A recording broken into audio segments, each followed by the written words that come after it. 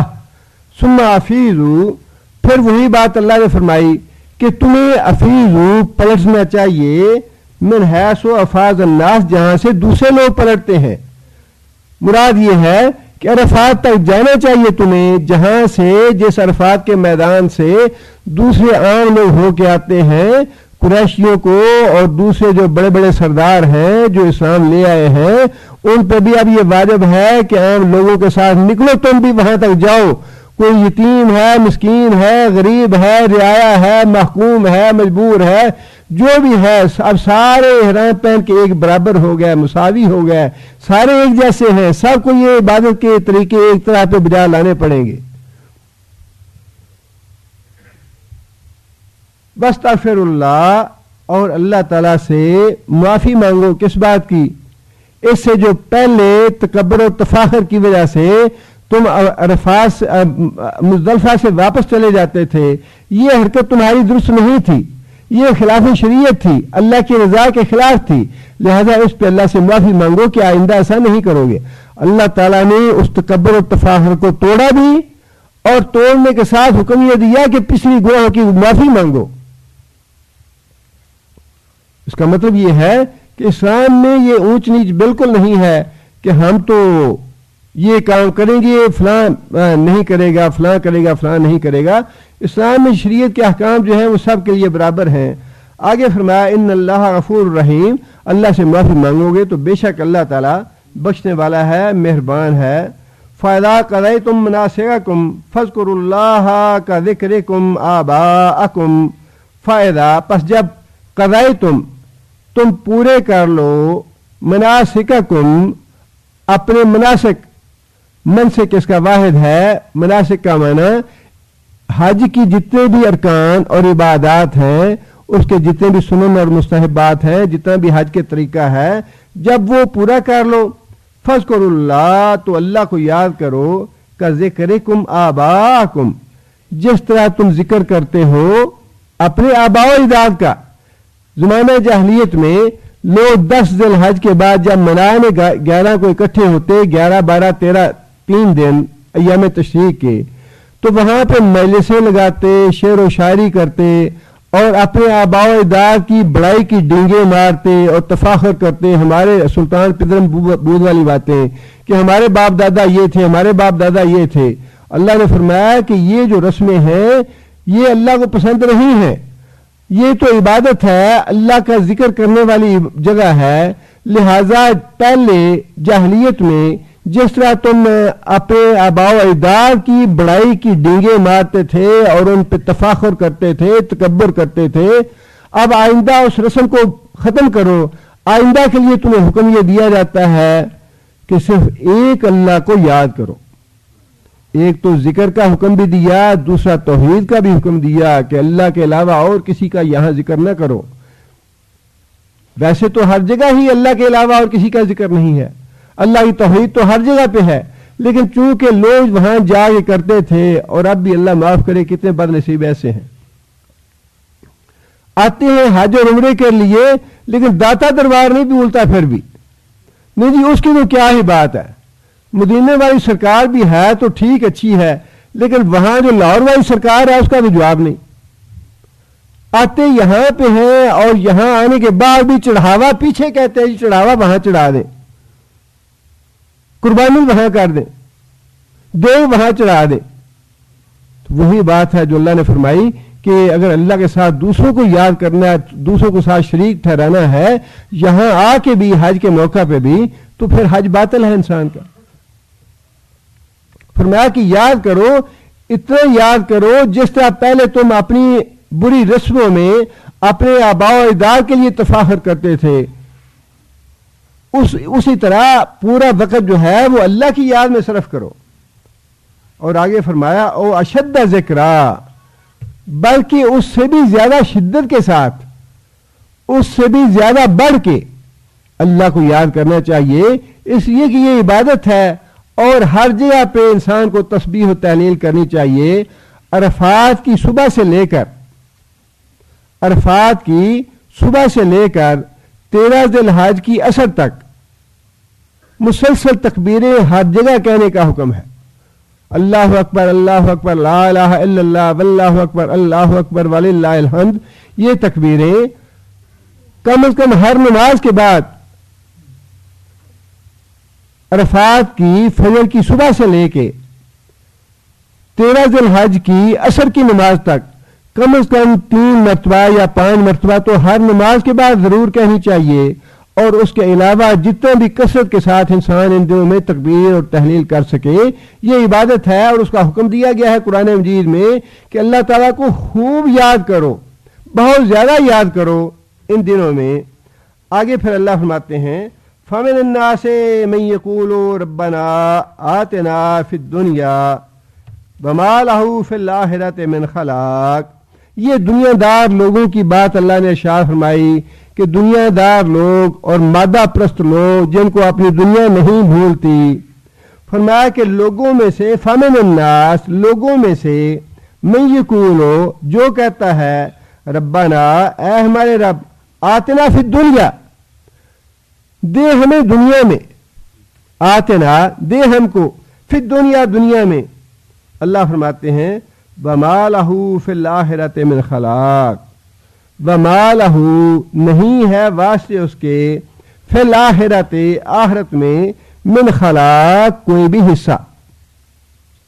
فرمایا کہ جس آدمی کو حج پہ جا کے بھی اپنی دنیا نہیں بھولی, دنیا اس پہ غالب رہی, دنیا کی باتیں کرتا رہا, دنیا کی چیزیں مانگتا رہا, اللہ فرماتے ہیں کہ ہم اس کو دنیا دے دیں گے لیکن اس کا آخرت میں کوئی حصہ نہیں ہوگا. دنیا دیں گے اس کو لیکن آخرت میں اس کا کوئی حصہ نہیں ہوگا.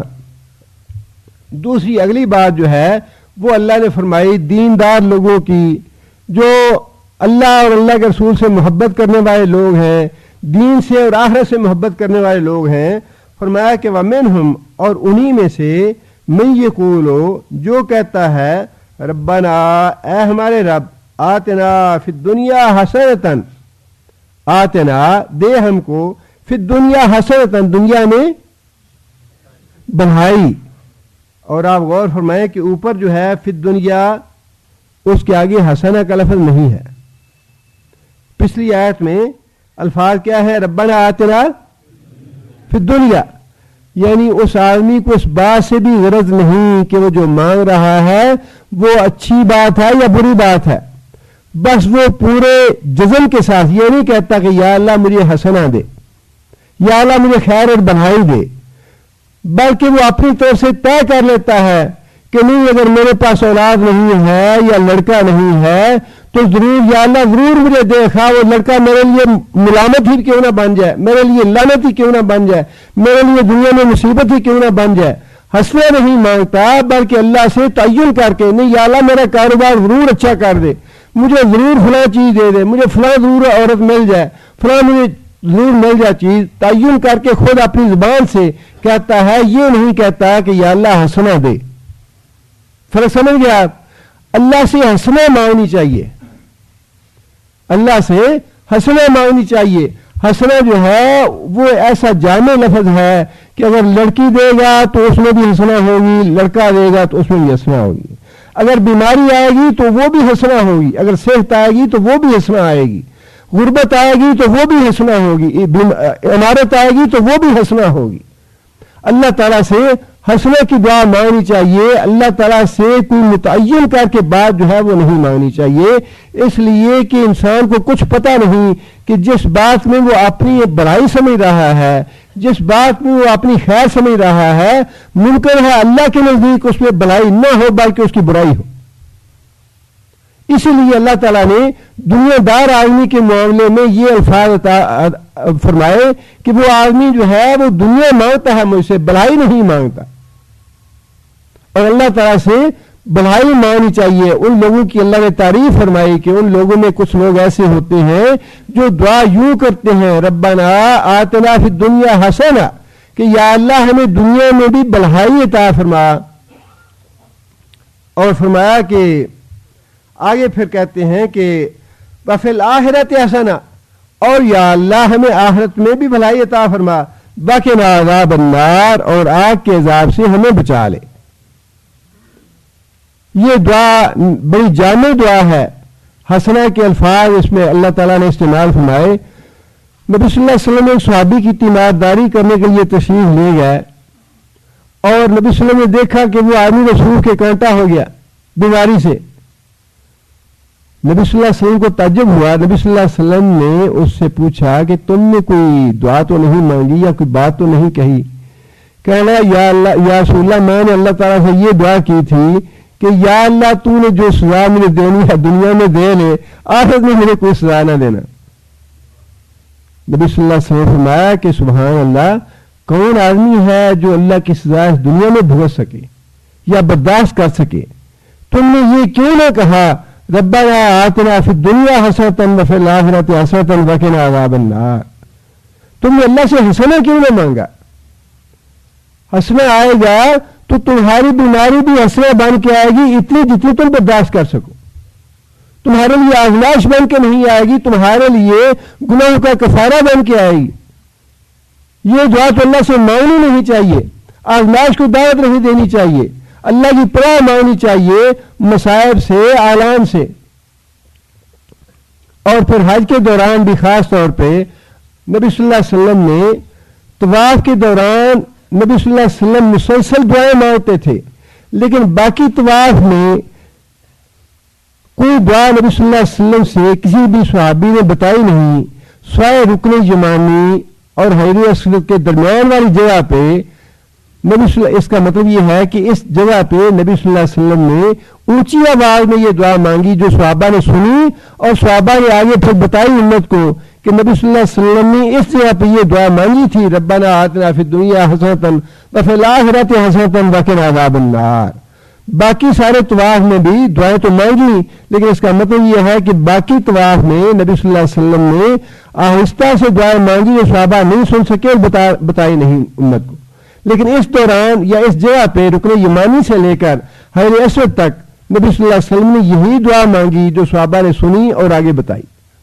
بڑی جامع دعا ہے، اور اس میں ایک بات تو یہ ہے کہ دنیا مانگنا، صرف دنیا مانگنا، یہ تو بہت ہی مضمون ہے اور منع ہے بالکل دنیا مانگنا۔ اللہ نے فرمایا کہ دے دوں گا میں اس کو، لیکن آخرت میں اس کا کوئی حصہ نہیں ہوگا۔ اور دوسری بات جو اس آیت سے معلوم ہوتی ہے وہ یہ ہے کہ دنیا مانگنا اللہ سے یہ مضمون نہیں ہے۔ جو جامع دعا ہے اس میں بھی پہلے تو اللہ نے دنیا کی حسنہ کا فرمایا کہ یا اللہ دنیا کی حسنہ بھی دے ہمیں، دنیا کی حسنہ کے بغیر بھی گزارا نہیں ہے۔ اگر کوئی انسان یہ کہے جی ہمیں دنیا تو نہیں چاہیے، ہم تو صرف آخرت چاہتے ہیں، تو شریعت نے اس سے بھی منع کیا ہے۔ یہ رہبانیت اور درویش بن جانا، دنیا سے قطع تعلق کر لینا، دنیا کی جو زیب و زینت ہے اور دنیا کے جو چیزیں ہیں نعمت والی اللہ کی دی ہوئی حلال، ان سے استفادہ نہ کرنا یا انہیں استعمال نہ کرنا، یہ بھی منع کیا ہے شریعت نے۔ نہ تو دنیا چھوڑ کے انسان زندگی چھوڑ کے کہیں جنگلوں میں اور صحراؤں میں چلا جائے، نہ دنیا سے الگ تھلگ ہو جائے، نہ اللہ کی دی ہوئی نعمتیں جو ہیں انسان کوشش کو اپنے اوپر حرام کر لے، یا دوسری جو اللہ تعالیٰ نے فائدے والی چیزیں رکھی ہیں ان کو اپنے اوپر حرام کر لے۔ شریعت نے اس سے بھی منع کیا ہے کہ درویش اور راہب نہ بنو، اسی دنیا میں رہو، اسی گھر بار میں، اسی بال بچوں کے ساتھ، بیوی کے ساتھ، ماں باپ کے ساتھ، اسی معاشرے میں، اسی ماحول میں رہنا ہے، اور اسی ماحول میں، اسی گھر بار میں رہتے ہوئے، اسی دنیا کے ساتھ رہتے ہوئے نیک اور متقی بن کے رہو، اللہ واللہ کے رسول کے فرمان بردار بن کے رہو۔ دنیا کی بھلائی بھی مانگو، آخرت کی بھلائی بھی مانگو۔ فرمایا کہ جو مجھ سے دنیا مانگے گا، صرف دنیا مانگے گا، میرا وعدہ ہے کہ میں اس کو دنیا دوں گا۔ اور فرمایا کہ جو مجھ سے دنیا اور آخرت دونوں مانگے گا، میرا وعدہ یہ ہے کہ میں اس کو دنیا بھی دوں گا، آخرت بھی دوں گا۔ دونوں کا اللہ نے وعدہ فرمایا ہے۔ اب یہ ہر انسان کے اپنے اپنی سوچ ہے، اپنے اپنے ظرف کی بات ہے کہ انسان صرف یہ دنیا کا کتا بنتا ہے، یا انسان اللہ اور اللہ کے رسول کی اطاعت کر کے، اللہ کو راضی کر کے دنیا میں بھی اس طرح زندگی بسر کرتا ہے جس طرح اللہ اور اللہ کے رسول راضی ہو، اور پھر اس کے ساتھ آخرت بھی طلب کرتا ہے۔ یہ ہر انسان کی اپنی اپنی سوچ اور فکر ہے۔ فرمایا کہ جو آدمی دنیا اور آخرت مانگے گا اور اس کی بھلائی مانگے گا، دنیا کی بھلائی میں ہر طرح کی وہ بھلائی ہے جو ایک مومن کو مطلوب ہے، جو ایک مومن چاہ سکتا ہے، ہر طرح کی وہ بھلائی ہے، اور آخرت کی بھلائیوں میں جنت اور اس کی نعمتیں ہیں، اللہ کا دیدار ہے، اللہ کی رضا ہے، جو نبی صلی اللہ علیہ وسلم نے الگ الگ فرمایا کہ اللہ کی رضا، اس کا بھی اللہ خود فرمائیں گے کہ میں آج کے بعد تم سے راضی ہوں، کبھی تم سے ناراض نہیں ہوں گا. اور اہل جنت کے لیے یہ ساری نعمتوں سے بڑھ کے نعمت ہوگی، اور پھر اللہ تعالیٰ کا دیدار بھی جنت میں ہوگا. اس کے لیے بھی الگ حدیث میں نبی صلی اللہ علیہ وسلم نے فرمایا کہ یہ بھی بہت بڑی آخری نعمت ہوگی جنتیوں کے لیے جو اللہ تعالیٰ دیدار اپنا کروائیں گے. یہ ساری حسنہ ہیں آخرت کی اور دنیا کی ساری وہ نعمتیں جو ایک انسان کو مطلوب ہوتی ہیں اللہ اور اللہ کے رسول کی اطاعت کرتے ہوئے. آگے پھر اللہ تعالیٰ نے یہ بات ارشاد فرمائی کہ اولئک لہم نصیب، اولئک یعنی یہ لوگ جو حسنہ مانگتے ہیں دنیا کی بھی اور آخرت کی بھی، یہ لوگ لہم نصیب، ان کے لیے حصہ ہے مما کسبوا، جتنا جتنا وہ کمائیں گے دنیا میں، جتنی وہ کمائی کریں گے دنیا کے لیے، جتنی جدوجہد کریں گے اس میں خیر و برکت دوں گا.